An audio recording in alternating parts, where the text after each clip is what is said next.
My dear students, viewers, listeners, learners, at first take my salam. Assalamu alaikum. Today we will discuss about verb. Verb means kriya. Kriya means verb. Verb is essential part of a sentence. I told it before. You listened it or you heard it in my another class. Today you see verb ক্রিয়া verb মূলত দুই প্রকার। কোনো কিছু করা বা হওয়া বুঝাইলেই verb. Verb দুই প্রকার, finite verb, non finite verb. Finite verb সমাপিকা ক্রিয়া, নন ফাইনিট ভার্ব অসমাপিকা ক্রিয়া।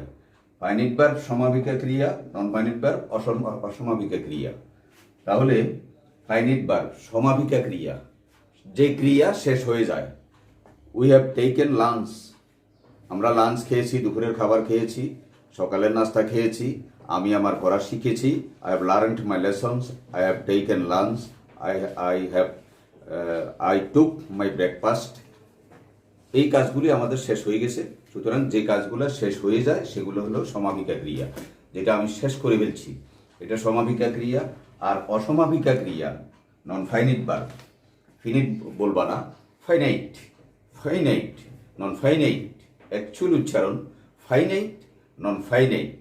তাহলে নন ফাইনাইট ভার্ব যে ক্রিয়া এখনো শেষ হয় নাই, যে ভার্বের কাজ এখনো শেষ হয় নাই, অর্থাৎ আমরা করব ফিউচার টেন্সের পরে সেটা। I will take tiffin in the evening. I will take tiffin in the evening. I will learn my lesson at night. I will learn a paragraph at night. I will learn an essay or composition at night. But we do not do it. We do not learn it. I do not learn it. অসমাপিকা ক্রিয়া, অর্থাৎ যেটা শেষ হয় নাই সেটা অসমাপিকা ক্রিয়া। যে মোটামুটি কথা তুমি এইভাবে বুঝলেই হবে, তোমাকে বুঝতে হবে কোনটা ফাইনাইট ভার্ব কোনটা নন ফাইনাইট ভার্ব। অর্থাৎ যে কাজটা আমরা শেষ করে ফেলছি সেটা হলো ফাইনাইট ভার্ব, আর যে কাজটা আমরা এখনো শেষ করতে পারিনি সেটা নন ফাইনাইট ভার্ব। এখন ফাইনাইট ভার্ব যেটা, এটাকে আবার দুই ভাগে ভাগ করা হয়েছে।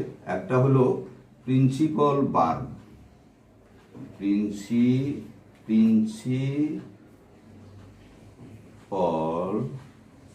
ভার্ব, প্রধান ক্রিয়া বা মূল ক্রিয়া, প্রধান বা মূল ক্রিয়া। দুই নাম্বার হলো অক্সিলারি ভার্ব। প্রিন্সিপাল ভার্ব দেখো আগে। প্রিন্সিপাল ভার্ব প্রধান ক্রিয়া বা মূল ক্রিয়া। প্রিন্সিপালের আবিধানিক একটা অর্থ আছে অধ্যক্ষ। তুমি এখানে অধ্যক্ষ ক্রিয়া বলতে পারবো না, অধ্যক্ষ ক্রিয়া আমরা বলতে পারবো না। প্রিন্সিপাল ভার্ব প্রধান ক্রিয়া বা মূল ক্রিয়া, যে ক্রিয়া ছাড়া আমরা বাক্য গঠন করতে পারি না।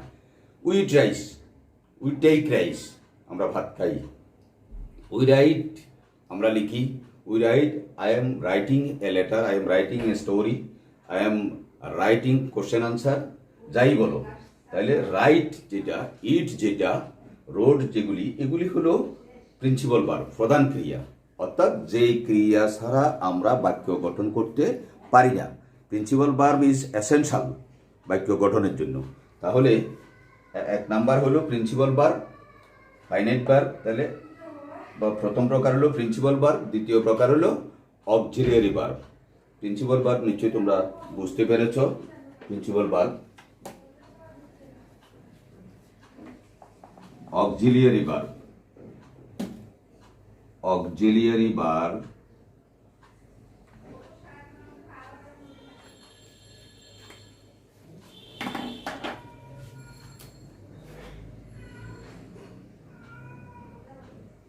Auxiliary verb. অক্সিলিয়ারি ভার্বের বাংলা অর্থ হলো সাহায্যকারী ক্রিয়া। সাহায্যকারী ক্রিয়া, সাহায্যকারী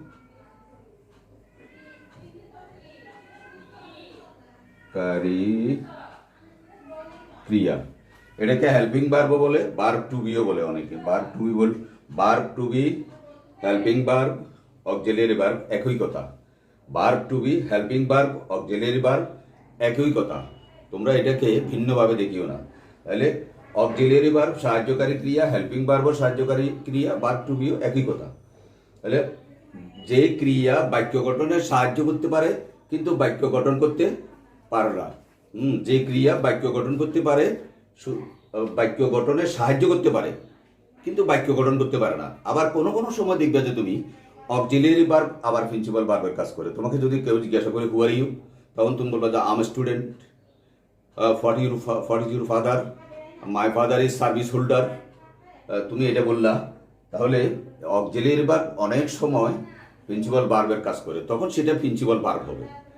নাও you think I am senior teacher or in my school I am coordinator, but I am not the headmaster. If I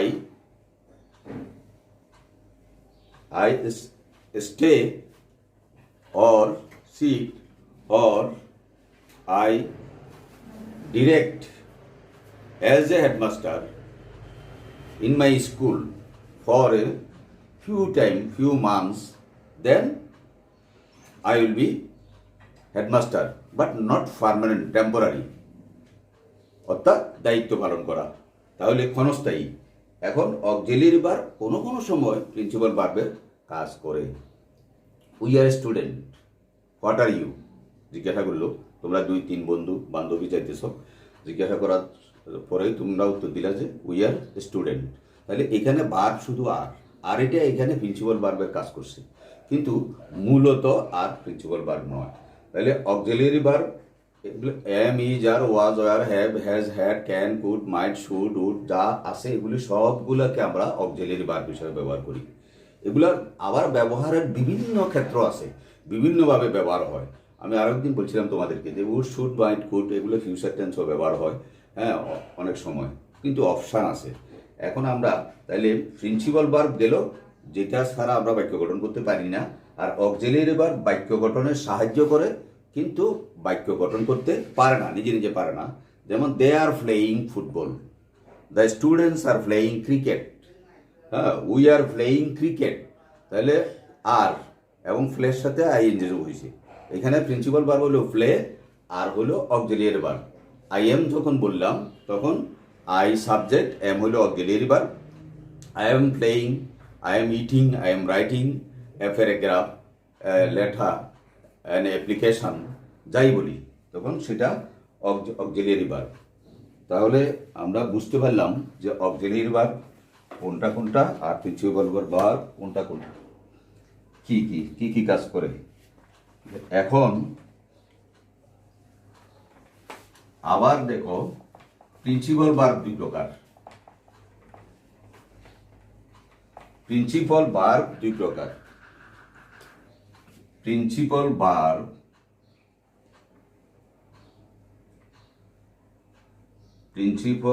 verb দুই প্রকার। 1 নাম্বার ট্রানজিটিভ ভার্ব।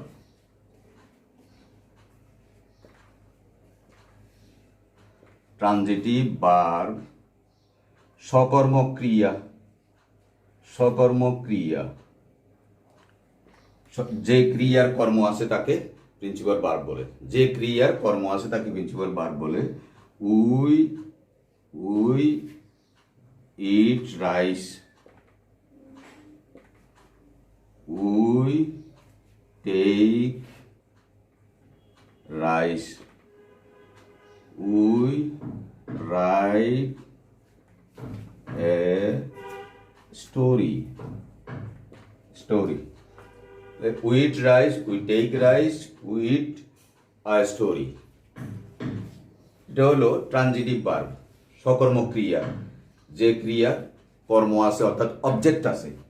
এখানে দেখো subject plus VV plus object, VV মানে principal verb, subject plus VV plus object, যেটার object আছে সেটা হলো transitive verb.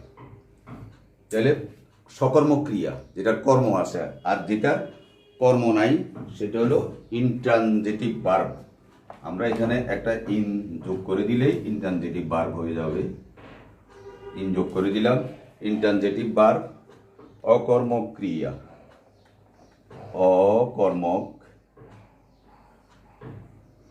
অকর্মক ক্রিয়া, যে ক্রিয়ার কর্ম নাই তাকে অকর্মক ক্রিয়া বলে, যে ক্রিয়ার কর্ম নাই।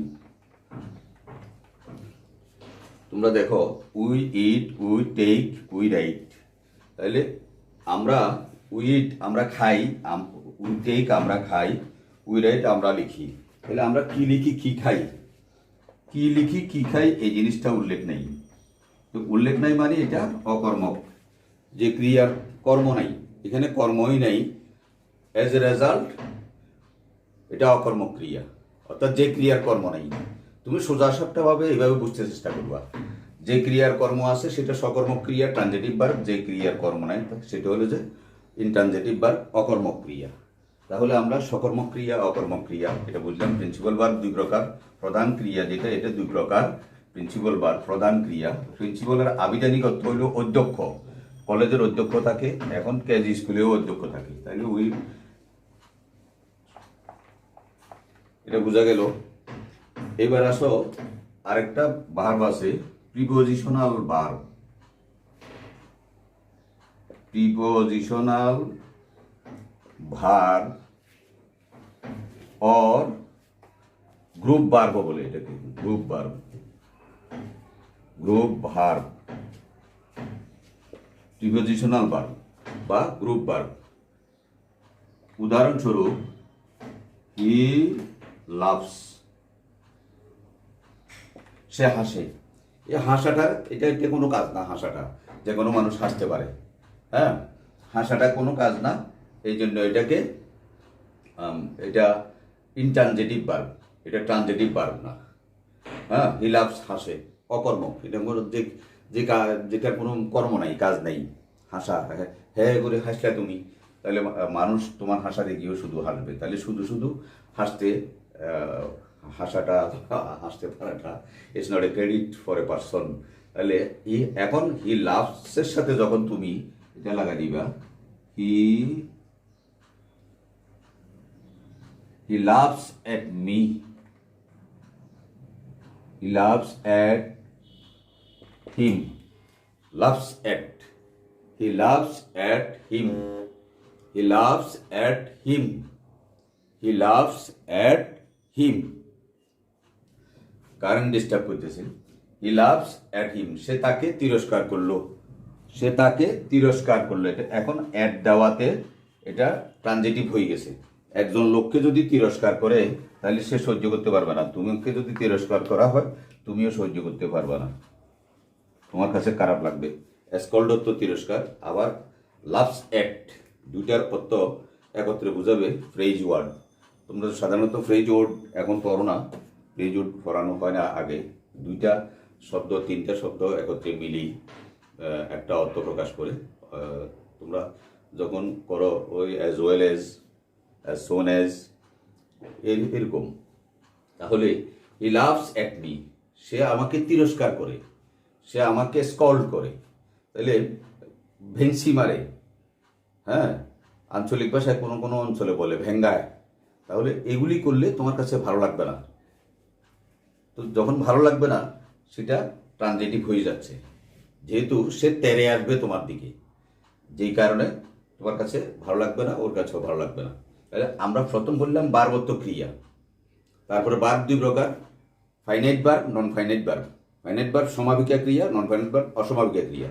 যে ক্রিয়া শেষ হয়ে গেছে, আমরা দুপুরে ভাত খেয়ে ফেলছি, সকালে নাস্তা খেয়ে ফেলছি, একটা কাজ করে ফেলছি, এই পড়াটা আমরা এতক্ষণ ডিসকাস করছি, আলোচনা করছি, সুতরাং ফাইনাইট ভার্ব সেটা। আর যেটা আমরা এখনো করি নেই, রাত্রে আমরা পড়তে বলবো, আমি পড়বো, আমি স্যারের ক্লাস ফলো করবো, স্যারের ক্লাস অনুসরণ করে যা যা করার দরকার, যেটা আমার ঘাটতি আছে সেই স্থানটা আমি পূরণ করার চেষ্টা করব। আর যদি না বুঝি স্যারকে ফোন করে আবার সেটা জেনে নেব। এটা হলো যে নন ফাইনাইট ভার্ব।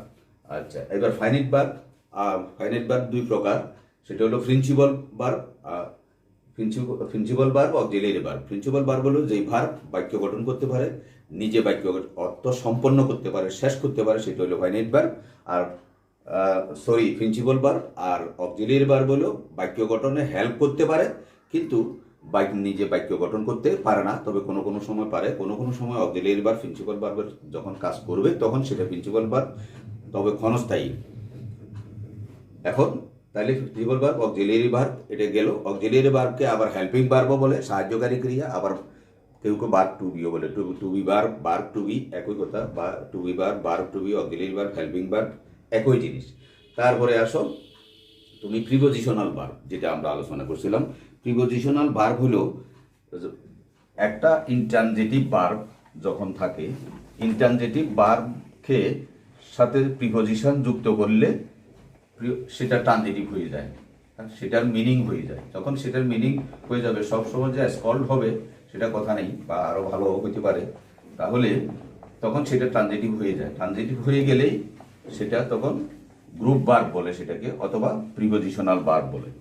এগুলি প্রাথমিকভাবে আলোচনা করতেছি আমরা এই কারণে, যেহেতু আমরা 11টা item, we have to do 11 items for English second paper, 1 to 11 number, various kinds of grammar we have to discuss there. So these are essential, verb are essential for us. We have to know verb, how to use verb, right from of verbs তোমাদের আছে। আর আরেকটা chapter আছে completing sentence. You know, completing sentence is very tough. Narration, right from of verbs, suffix, prefix, with clues, without clues,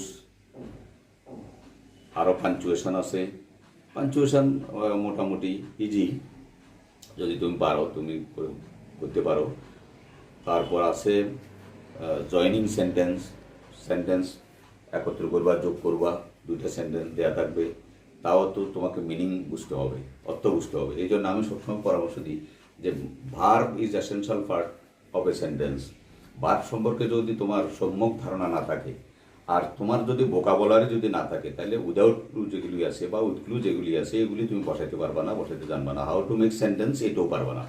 এই জন্য আমার সবসময় পরামর্শ থাকবে ইংরেজি বেশি বেশি রিডিং করবা, মিনিং করবা, অর্থাৎ বাংলা অর্থ করবা, বুঝতে চেষ্টা করবা। গ্রামারের যে 11টা আইটেম করবা, ওই 11টা আইটেমের প্রত্যেকটা প্যাসেজের ছোট ছোট প্যাসেজ যেগুলি দেওয়া থাকে, এগুলার অর্থ বুঝতে হবে তোমাকে। অর্থ না বুঝলে তুমি চেঞ্জ করতে পারবা না, ওয়ার্ড বসাইতে পারবা না। অর্থ বোঝা অবশ্যই অবশ্যই প্রয়োজন।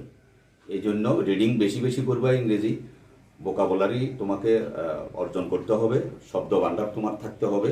শব্দ ভাণ্ডার না থাকলে তুমি ইংরেজি শিখতে পারবে না। ডেলি ডেলি ট্রান্সলেশন করবা, তারপরে অনুবাদ করবা, ইংরেজি যেটা করবা সেটার অনুবাদ করবা। প্যারাগ্রাফ শিখছো, অ্যাপ্লিকেশন শিখছো, কম্পোজিশন শিখছো, রচনামূলক যেগুলি শিখো সেগুলারও অর্থ বুঝতে হবে। এখন এমন একটা সিস্টেম তোমাদের ইংলিশের সিস্টেম, বিকল্প কিছু নেই, সব কিছু রচনামূলক একটা একটা দেওয়া থাকে, তাই তোমাকে ওইটাই আনসার করতে হবে। এখন ওইটা আনসার করতে হলে এখন কয় হাজার শিখবা, তুমি কয়শো শিখবা? তোমাকে আমি 50টা সাজেশন করার পরেও আমি বলতে পারবো না যে এটা আসবে। মনে করো এনভায়রনমেন্ট পলিউশন শিখেলাম, তারপরে গুড টিচার শিখেলাম, আরও কত রকমের প্যারাগ্রাফ আছে। তারপরে ইন্টারন্যাশনাল মাদার ল্যাঙ্গুয়েজ দিয়ে শিখলা, সাইকুমুস মস্ক শিখলা, কক্সবাজার সম্পর্কে শিখলা, ফেসবুক শিখলা, তারপরে সোশ্যাল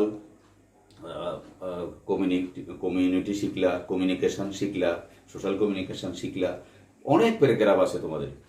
শিখবার পরেও তো গ্যারান্টি দিতে পারবে না, আমি না, কেউ দিতে পারবে না এই প্যারাগ্রাফটা আসবে, সেটা আসবে। সো তোমাকে বুঝতে হবে ইংরেজি, how to write English. That means own English লেখার অভ্যাস করতে হলে ট্রান্সলেশন ইজ মাস্ট। অনুবাদ বুঝতে হবে, শব্দের অর্থ বুঝতে হবে। এই জন্য বেশি বেশি ইংরেজি করবা, অনুবাদ পড়বা, অনুবাদ শিখবা। Thank you very much for today. খুদা হাফেজ।